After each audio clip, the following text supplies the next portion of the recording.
네. 오늘의 첫 번째 코너 뉴스로 먼저 시작하시죠. 예, 그렇습니다. 한번 띄워주시면 우리 대리킴이 얘기할 것 같습니다. 띄워주십시오. 네, 그냥 하면 네. 된답니다. 네. 그래서 오늘 네. 기사가 되게 중요해 보이는데 네. 오늘 혹시 금리 얘기 있습니까? 오늘 안 그래도 네. 말씀드리려고 했는데 네. 앞서서 또 정리를 잘 해주셔서 그래도 다시 그래도, 한번 예. 말씀을 드리려고 네. 합니다. 화면을 이제 띄워주실 것 같은데요. 네. 제가 오늘도 5가지 뉴스를 정리를 해봤습니다. 첫 번째로는 오늘 아마 가장 많이 좀 언급됐던 것들이 아닐까 싶습니다. 그래서 FOMC 일정과 또 월가의 분위기에 대해서 좀 간략하게 정리를 해봤고요. 두 번째로는 이 골드만삭스의 향후 슈퍼사이클에도 또 진입할 가능성이 높은 산업 분야가 또 있다고 해서 전망 자료를 정리해봤습니다. 또 세 번째로는 이런 좀 어려운 상황 속에서도 좀 시장을 이기고 있는 이 워렌 버핏의 비결과 또 그 기업들에 대해서 정리를 해봤고요. 네 번째로는 이 현재 월가 애널리스트들이 70% 이상의 매수 의견을 제시했던 몇 가지 기업들이 있는데 그 기업들과 배경에 대해서 말씀드리고 마지막으로는 또 빠질 수 없는 실적 발표 일정에 대해서 준비를 해봤습니다. 아주 진짜 되게 다채로워요 내용들이. 계속 아. 나오실 생각이신가 봐요, 대리킴님. 계속 나오고 싶습니다. 아, 그렇습니까? 네, 최대한 네. 전 지금 오늘 제목을 보고 상당히 기대되는 것들이 굉장히 많아요. 제목만 딱 봐도 뉴스들이 네. 상당히 기대됩니다. 예, 하나씩 한번 살펴보겠습니다. 네. 예. 네, 살짝 부담을 안고 시작을 해보겠습니다. 네. 네, 첫 번째 바로 다음 페이지 보시면요. 우리 시간으로 3일 새벽에 이제 인상 여부를 이제 결정을 하게 되는데 4회 연속 이 자이언트 스텝 가능성이 좀 크다는 전망이 우세한 상황입니다. 그래서 11월에는 75bp 금리 인상이 거의 이제 확실시 되고 있다. 뭐 이런 얘기도 나오고 있고요. 또 12월 이후에 이 통화 정책과 관련해서 파월 의장이 또 어떤 힌트를 줄지 좀 관심이 집중되고 있는 상황입니다.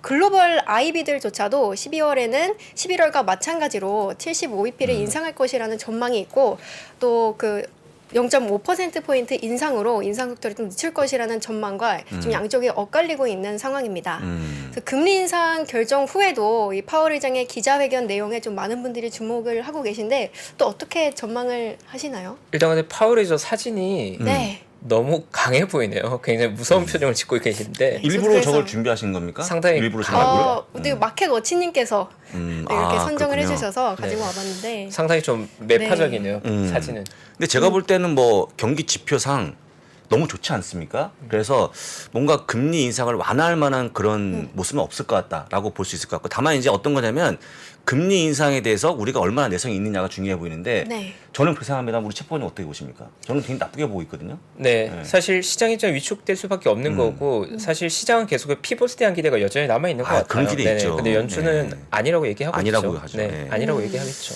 네. 다만 이제 제가 내일 새벽에 또 나와야 되기 때문에 저는 장이 좀 덜 빠지기를 한번 기원해보고 폭등을 한번 기원해보겠습니다. 예, 네. 다음 기사 보겠습니다. 그리고 다음 기사로 네. 넘어가겠습니다. 골드만삭스는 지금처럼 좀 높은 인플레이션 그리고 금리 인상 그리고 지정학적 리스크 같은 이런 끊이지 않는 악재를 좀 모두 회피하기 위해서는 원유를 비롯한 각종 원자재에 좀 투자를 하는 것이 최선의 해치 수단이다라고 밝혔는데요. 페드가 좀 공격적인 금리 인상을 강행하는 동안에 좀 증시 하락세가 지속이 될 것이고 또 인플레이션이 완벽하게 통제되기 전까지는 이 고강도 긴축이 좀 계속될 것이다라는 진단 하에 이렇게 추천을 했다고 적혀 있었고요. 더 베스트 벳, 즉 그 최선의 선택이 될 것이다. 석유와 원자재가 또 이렇게 또 강력하게 주장하는 모습을 보였습니다. 실제로 에너지 같은 경우가 연초 대비 한 64% 정도 상승하지 않았습니까? 그래서 미국의 이 전략 비축도 좀 떨어지고 있는 상황에서 유럽연합이 좀 러시아산 원유에 대한 금수와 또 가격 상한제 조치를 시행할 경우에 국제유가가 더 빠른 속도로 또 치솟을 것이고 또 배럴당 115달러까지도 급등할 할 것이다라는 것이 좀 근거였고요. 또 원자재 시장이 2030년까지도 지속될 좀 슈퍼 사이클에 진입할 수도 있다라고 강조하기도 했습니다. 근데 저는 슈퍼사이클이라는 단어를 보고 두 번째 기사를 굉장히 기대했거든요. 슈퍼사이클? 굉장히 네. 기대되는데 원자재 슈퍼사이클은 시장에서 원자재. 좋은 뉴스 다 전혀 알고 아닌데요. 계신 네 그래서 네, 좋은 많은 뉴스가 분들이 아니에요. 좀 불안해하고 이 부분에 대해서 좀 지루해하실 것 같습니다.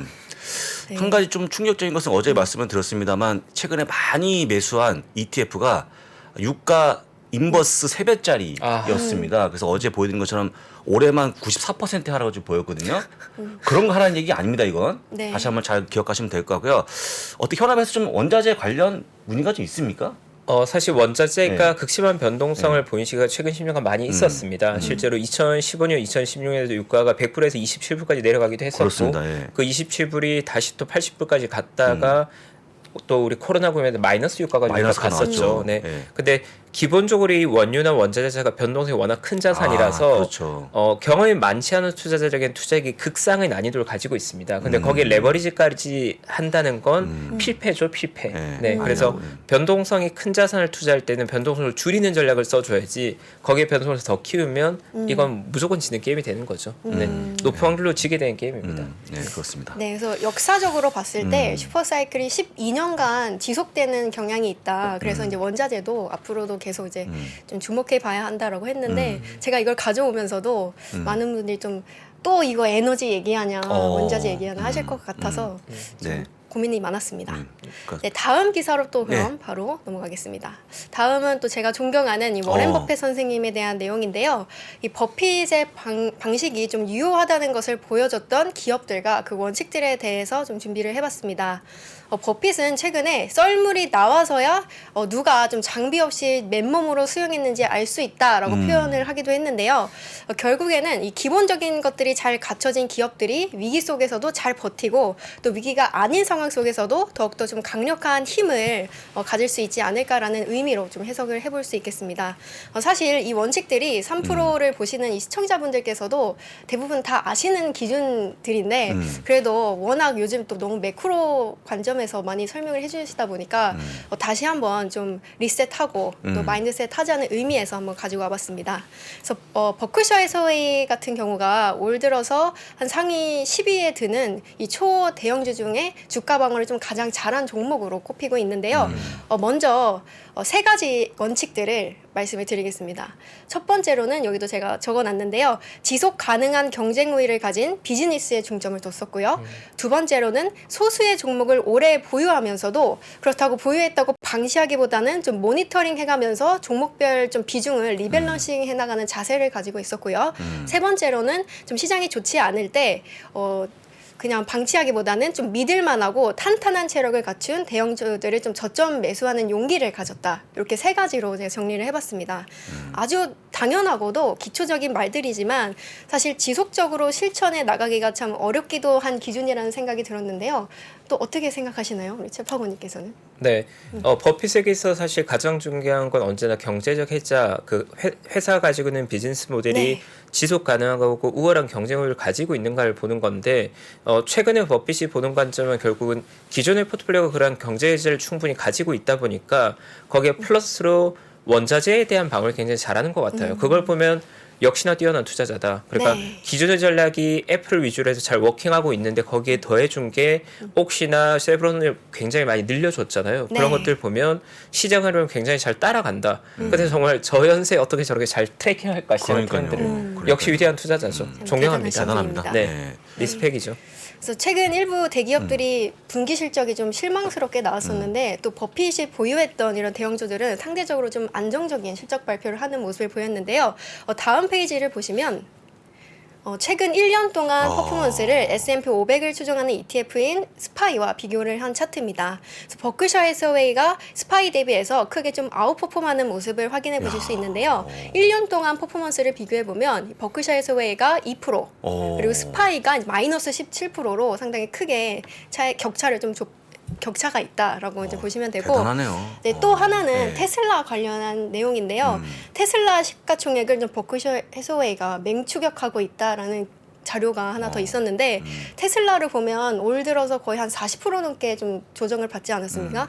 근데 연초 대비해서 보면은 그래도 버크셔 해서웨이는 변동 없이 좀 선방을 하고 있는 모습인데 테슬라 시총 순위가 지금 5위 정도 되고 있는 상황인데 버크셔 해서웨이가 지금 6위 정도인데 격차가 한 달 전만 해도 한 6억 달러 정도 이제 차이가 났었는데 지금은 거의 한 550억 달러 정도 격차가 좀 크게 좁혀진 상황입니다. 그래서 우측표를 보시면 지금 버크셔 해서웨이 종목 탑 10을 정리를 해봤는데요.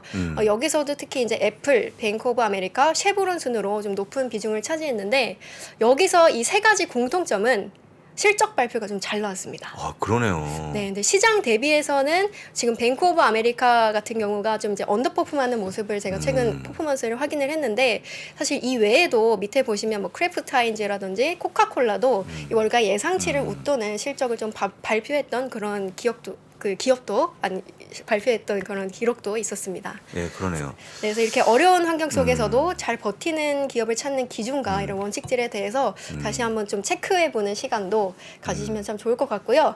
다음 내용 또 가보시면 지금 다우 지수가 10월 한 달간 14% 정도 급등하면서 46년 만에 최고의 한 달을 그렇죠. 보였습니다. 그래서 10월 상승폭으로는 역대 최고치를 보였는데요. 유가 상승으로 좀 에너지주가 강세를 보였었고 또 은행주들이 크게 상승한 영향으로 다우가 좀 크게 상승하는 모습을 보였습니다. 그래서 월가에서는 기술주의 저점이 아직도 좀 오지 않았다라고 주장하면서 당분간은 다우 지수가 앞으로도 주도를 할 수 있다라고 하면서 다우에 있는 이 다우 지수를 주도할 주식에 좀 주목을 해야 한다라고 평가했고요. 그 안에서 이제 관련한 종목들 4가지를 제가 좀 정리를 해봤는데요. 마이크로소프트, 그리고 세일즈포스, 비자, 월트 디즈니가 이 바이 레이팅을 보시면은 70% 이상인 것을 이제 확인해 보실 수 있는데 이 4가지 기업들을 이 다우 지수를 리드할 이런 기업들로 본다라고 하면서 포인트를 몇 가지 이제 얘기를 하긴 했는데요. 제가 정리를 그러니까 저 해봤는데 기업들이 향후에 네. 다시 올라갈 수 있을 것 같다. 다우 지수를 다우 리드할 것 같다. 리드할 것이다. 앞으로. 좋은 종목들이니까 그다음에 또 주가가 네. 좀 많이 빠져 있는 종목들이 보여요. 여기서 세일즈포스가 많이 빠졌기 때문에 네. 얘기하고 있는 것 같은데 나중에 한번 잘 집중해서 보시면 좋을 것 같습니다. 예. 네, 그래서 투자 포인트가 있긴 한데 간단하게 예, 그냥 간단하게. 정리해드리면 마이크로소프트 같은 경우가 고객들의 충성도가 높고 또 상품 경쟁력이 높기 때문에 점유율을 좀 확대할 수 있는 좋은 위치에 있는 기업이다라는 포인트로 이 자료에 있었고요. 두 번째로 세일즈포스 같은 경우는 현금 자산이 또 풍부해서 자사주 매입을 적극적으로 하는 기업이다. 뭐 이걸 또 포인트로 잡았더라고요. 또 비자 같은 경우는 안정적이면서 또 거래 건수가 최근에 좀 증가하는 그런 기업이다라는 포인트를 잡았고 마지막으로 디즈니 같은 경우는 모두가 아시다시피 이 리오프닝에 따른 그렇죠. 테마파크 뭐 사업 회복이 된다. 뭐 이런 포인트로 보실 수 있을 것 같습니다. 그래서 지수가 다우 지수가 당분간은 좀 지속적으로 상승할 것으로 전망하고 있기 때문에 이 다우의 주도주가 지속적으로 좀 강세를 보일 수 있다라는 포인트로 정리를 하면 될 것 같고요. 아울러서 나스닥도 좀 빨리 회복을 하는 모습을 네. 보였으면 좋겠습니다.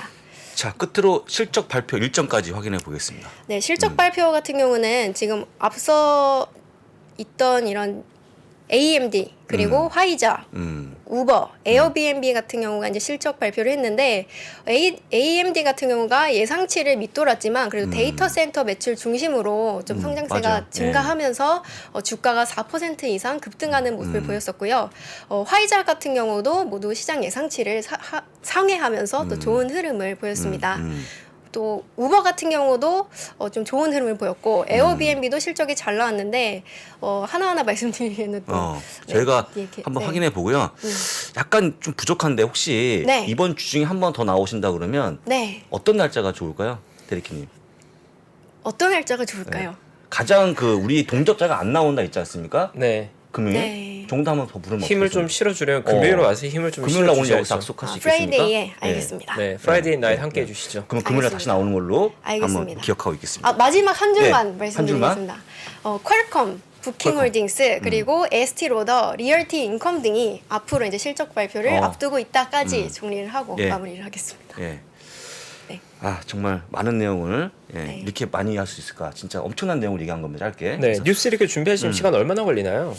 사실 첫날은 음. 정말 오래 걸렸는데 이렇게 정리하는 데는 한 1시간? 한 시간. 뛰어납니다, 오, 역시. 저보다 좀 빨리. 뛰어납니다. 예, 그렇습니다. 자, 다음 금요일에 한번 기원해 보고요. 예. 알겠습니다. 네. 금요일에 뵙겠습니다. 그럼 금요일에 또 뵙겠습니다. 네, 감사합니다. 감사합니다. 고맙습니다. 네. 네, 아마 구독자들 많이 아쉬워하시겠지만 데리키는 이제 보내드리고요. 네, 구독자분 애타게 찾으시는 목소리가 여기까지 들리네요. 네, 저희 잠시 광고 보고 와서 오늘의 시황맨 리얼드래곤님 모시겠습니다. 저희 3프로TV가 우리나라에서 가장 많은 데이터를 분석하는 송기령 부사장과 함께 미래대학 강의를 선보인 지가 벌써 1년이 지났습니다.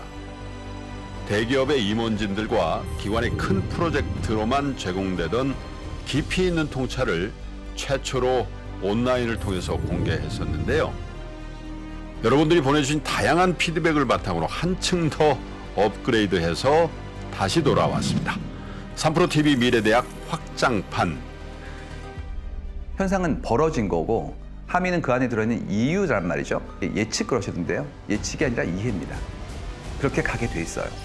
누구보다 먼저 사회 변화를 포착하고 자신만의 전략을 수립하시는 귀한 시간이 되실 겁니다.